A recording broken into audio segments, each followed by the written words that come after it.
Welcome back. You're still watching Nile Cruise. The Education Minister Mahmoud Abu Nasr discussed with President Abdel Fattah al-Sisi the ministry's plan to develop education, which includes 15 programs and extends through until 2013. The first point in the strategy discussed, which was published in a number of newspapers, proposes school nutrition programs to help improve abilities of students. During the meeting, Sisi stressed on the importance of support from the food industry to realize this plan.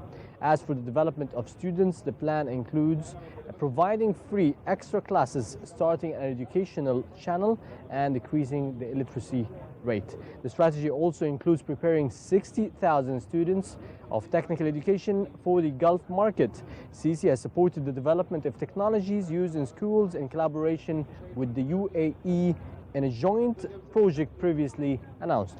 To be speaking about this topic and more regarding the education, we're joined with the education technology expert, Hatem Sallam. I'd like to thank you very much for joining us.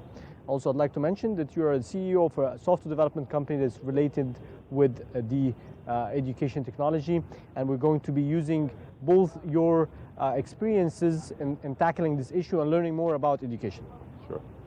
So let's first start with, from your insights about what is available in terms worldwide and how technology is integrated with education with a big, perspective towards supporting, the education sector in general. Okay. If there is one pillar that everybody all over the world agrees upon, it will be that education needs development.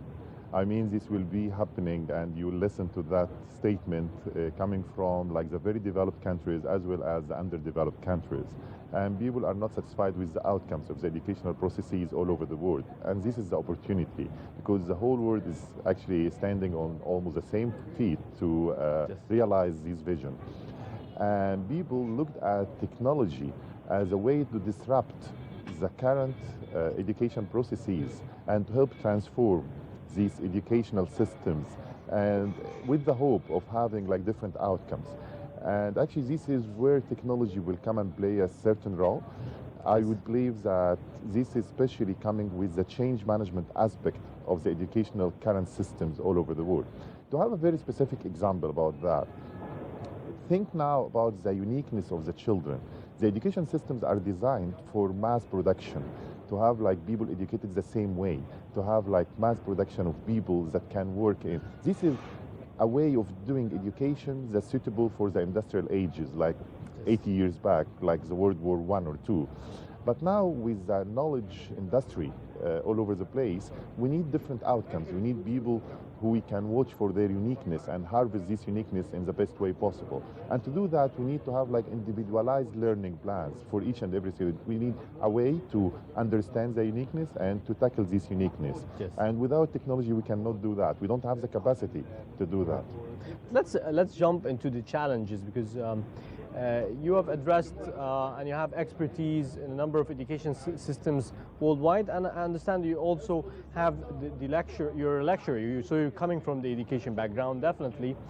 So there is a lot of challenges when you are using information technology, especially in the education sector, and I think you know it all. So how, in the emerging markets, are you, is there ways to tackle such challenges? Okay, I'll start with the challenges at the policymakers level.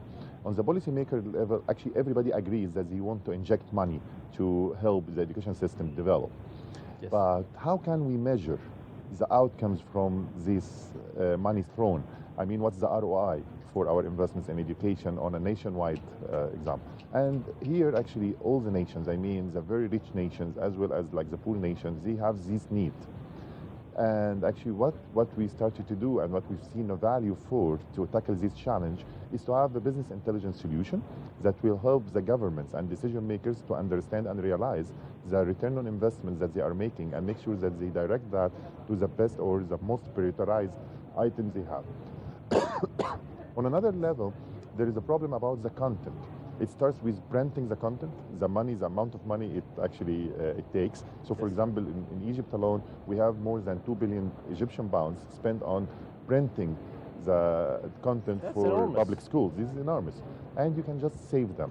and even make lives easier for people. I mean, imagine your child goes to school with this very heavy bag on his shoulders or her shoulders, and instead, and you still print and you pay the 2 billion Egyptian pounds, and you pay a lot for the bags for the children themselves, and nobody is actually at rest.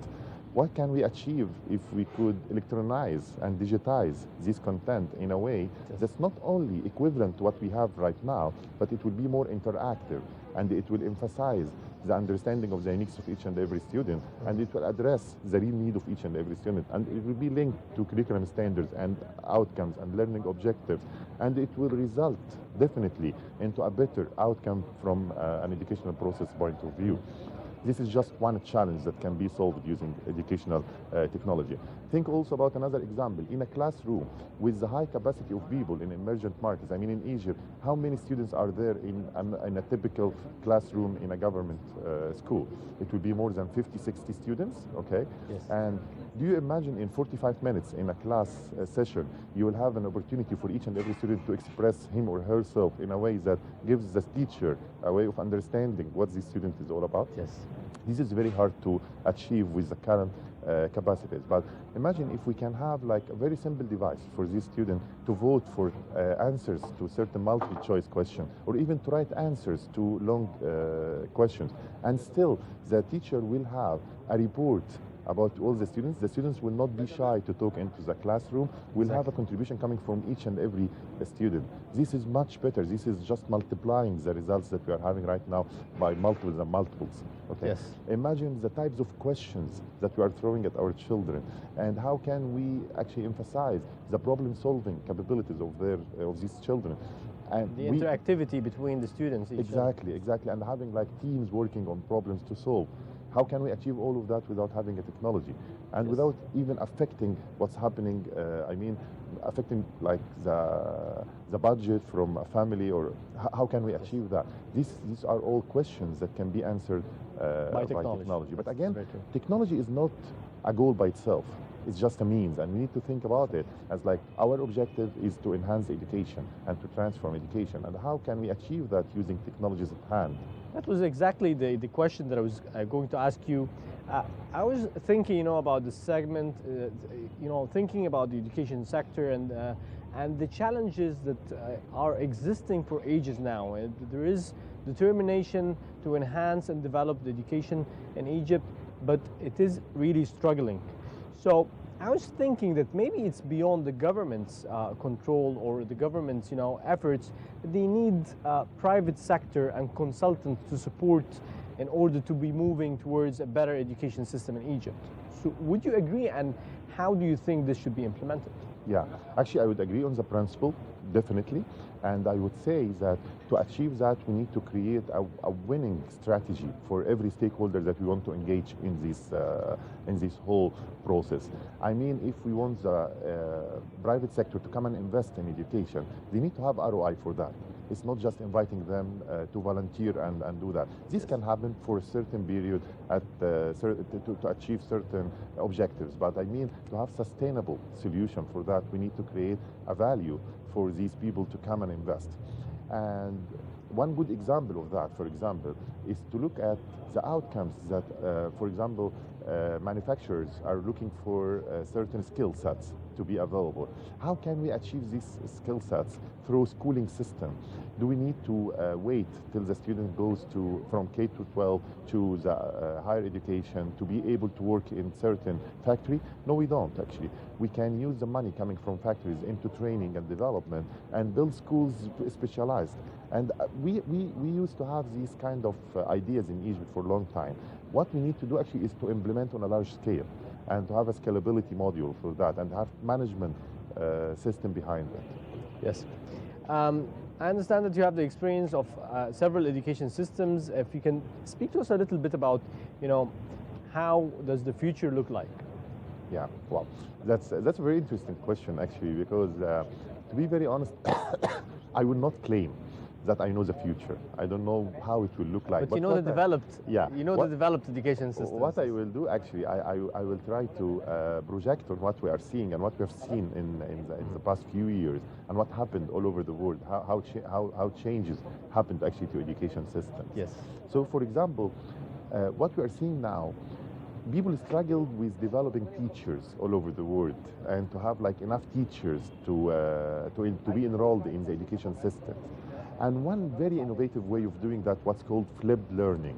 And flipped learning is a pedagogical terminology that ensures having a pressure coming from the students themselves to help the teachers develop. So, for example, we do agree that the new generations are more familiar with using technology. More than the teachers. More than the teachers. Yes. So why don't we use that? Why don't we leverage that? Why don't we use the children themselves to teach their teachers about technology? Wow. And this was like a very good experiment that happened in Brazil and Portugal. And actually it proved itself to be like very successful. And not only successful in terms of measuring the level of skills that the teachers achieved, but also on enhancing the relationship between the teacher and the student and engaging both of them in a learning process that they are both learning through. Together. Yeah, together. Also, how can we shift, and this is a very big thing that's happening right now, shift the role of the teacher in a classroom from being an instructor into being a facilitator. Okay. Exactly. Yeah. And actually, which is a new way of education in general, yes. Exactly. And with that in mind, this means that the teacher is not confined by any means to certain curriculum and very small amount of knowledge that he needs to transfer. It's the sky is just the starting point, not even the limit for the knowledge that can be done. And also to tackle all types of what's called extended epistemological education. So education doesn't happen only by memorizing things. Education happens by experimenting things. Education happens by presenting things. Education happens by practicing these things. So, for example, instead of, I'll give a very specific example. In Dumyat, for example, here in Egypt, we know that most of the population there are working with furniture and manufacturing furniture. So if I'm having certain mathematical curriculum or I have science curriculum, why don't I involve what's happening in this society for the children to relate to and have real examples, real life examples for them to work with, to give a value for the parents to send their children to schools, for the children themselves, and for the teachers to be able to have like an easy job to do, to teach the students about things that they know about already. Okay, and the same can happen in Alexandria, can happen in Egypt. I mean, on any level, this can be customized. That's very true. Yeah. Finally, Hatem Sallam, education technology expert, I'd like to thank you very much for joining us, and thank you for your insights and your opinion. Thank you.